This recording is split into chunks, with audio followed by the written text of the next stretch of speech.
లోనే ఇక్కడ ప్రారంభమై బెంగళూరు ఔటర్ రింగ్ రోడ్ లో ఓసూరు దగ్గర కవర్ అయ్యేడుగా ప్యారలల్ రోడ్డు కూడా తీసుకొస్తున్నాం. ఆ రోడ్డు వస్తే డైరెక్ట్ గా 1:30 గంటకి వెళ్ళిపోతాం. ఇప్పుడు ఇవన్నీ వచ్చిన తర్వాత ఇంకో పక్క మీరు చూస్తే ఇక్కడే రైల్వే స్టేషన్ ఉంది. అనేక ట్రైన్లు ఫాస్ట్ ట్రైన్స్ కూడా వచ్చే పరిస్థితికి వచ్చింది. ఇది కాకుండా కుప్పంలో తొందరలోనే ఎయిర్పోర్ట్ కూడా డిసెంబర్లో ప్రారంభిస్తాం. కార్గోకు ఉపయోగిస్తాం, ప్యాసింజర్స్కు ఉపయోగిస్తాం. దీన్ని ఒక హబ్గా తయారు చేస్తామని చెప్పి నేను మీకు తెలియజేస్తున్నా. అనేక రకాలైనటువంటి ఇనిషియేటివ్లు తీసుకుంటున్నాం. దేశంలో ప్రపంచంలో ఉండే టెక్నాలజీస్ అన్ని ఇక్కడ తీసుకొస్తా, పరిశ్రమలు తీసుకొస్తా, ఎడ్యుకేషన్కు ప్రాధాన్యత ఇస్తా, మానవ వనరుల అభివృద్ధి కోసం పనిచేస్తాం. ఈరోజు ఒక చిన్న ఉదాహరణ ఏ దిశలో ఆలోచిస్తున్నామంటే, నేను ఎన్నోసార్లు చెప్పాను, జిల్లా రాష్ట్రంలో చేసే ఒక ప్రయోగాలకి కుప్పం కేంద్రంగా తయారవుతుందని మీకు ఎప్పుడో చెప్పాను. ఈరోజు మిమ్మల్ని అడుగుతున్నా, సంజీవని అనే మాట ఎప్పుడన్నా విన్నారా మీరు అని అడుగుతున్న చరిత్రలో విన్నారా? సంజీవని వినలేదా? చరిత్రలో రామాయణం విన్నారా లేదా? విన్నారా లేదా? రాముడు మూర్ఛపోతే, లక్ష్మణుడు ఆ రోజు మూర్ఛపోతే యుద్ధంలో అప్పుడు ఏం జరిగింది? సంజీవని మొక్క కావాలన్నారు.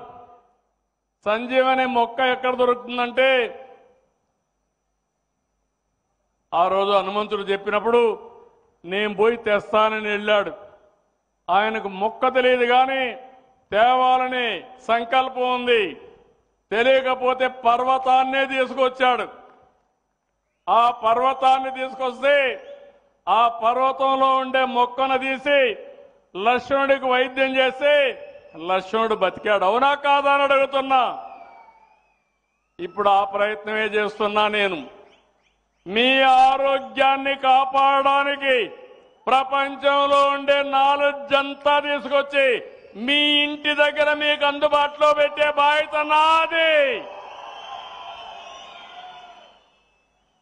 ఆ ప్రయోగానికే నాంది పలికాం. అదే సంజీవని ప్రాజెక్టు.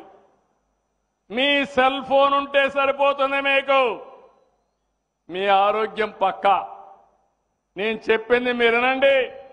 హాస్పిటల్కి పోయే పని లేదు, మందులు తినే పని లేదు, ఆపరేషన్ చేసుకునే పనులు కూడా ఉండవు.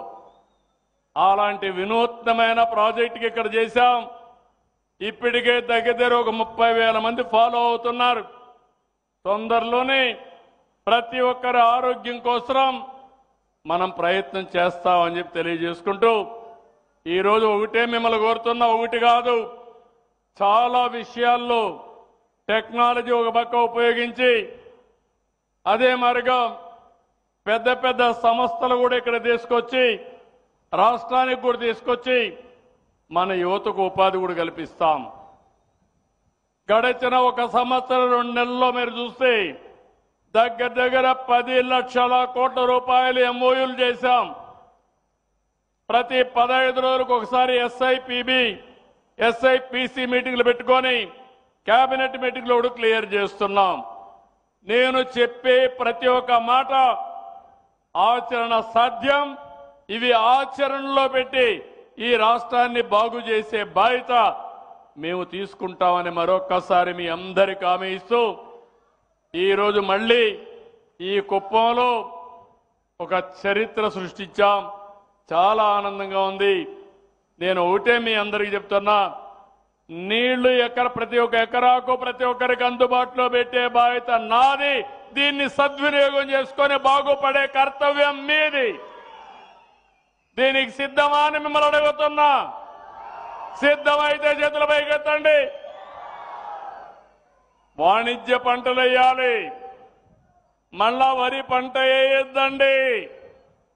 వరి పంట వల్ల ఆదాయం లేదు. నేను ఒకప్పుడు మిమ్మల్ని అందరినీ కోరాను, ఇంటింటికి 2 ఆవులు ఇస్తానంటే ఎగతాళి చేశారు. ఏం తమ్ముళ్ళు, ఆ ఆవులు పట్టుకున్నాళ్ళు బాగుపడ్డారా లేదా అని అడుగుతున్నా. ఈరోజు బస్సులో మాట్లాడుతూ ఉంటే ఒక ఆవు ఉంటే 8,000 10,000, 2 ఆవులుంటే 15,000, 3 ఆవులుంటే 20,000-25,000 రూపాయల ఆదాయం వస్తూ ఉంది. 15 రోజులకు ఒకసారి బిల్లు కూడా వస్తూ ఉంది. ఇది మనం ఒక దూరదృష్టితో చేసిన విధానం. ఆ రోజు అందరూ అన్నారు డైరీ అంటే అసాధ్యమని. అలాంటివన్నీ సాధ్యమైనాయి. దయచేసి నేను చెప్పే ఆలోచనలు మీరు ఉపయోగించుకొని మీరు బాగుపడాలని మరొక్కసారి కోరుకుంటూ ఈరోజు ఈ పరమ సముద్ర మీటింగ్ని బ్రహ్మాండంగా సక్సెస్ చేసిన మిమ్మల్ని అందరినీ పేరు పేరున అభినందిస్తూ అందరికీ నమస్కారాలు. జై హింద్, జై జన్మభూమి. మళ్ళీ ఒకసారి కృష్ణమ్మ తల్లికి గట్టిగా చప్పట్లు కొట్టి హర్షాన్ని ఆమోదాన్ని తెలియజేయండి. ధన్యవాదాలు. శభాష్. Thank you sir, thank you very much. మరి ఈ కార్యక్రమంలో ఇప్పుడు కుప్పం ప్రాంత అభివృద్ధిలో భాగస్వాములు అవ్వడానికి 6 అతిపెద్ద కంపెనీల్ని ఇక్కడ ఏర్పాటు చేయడానికి సంబంధించిన ఎంఓయూల్ని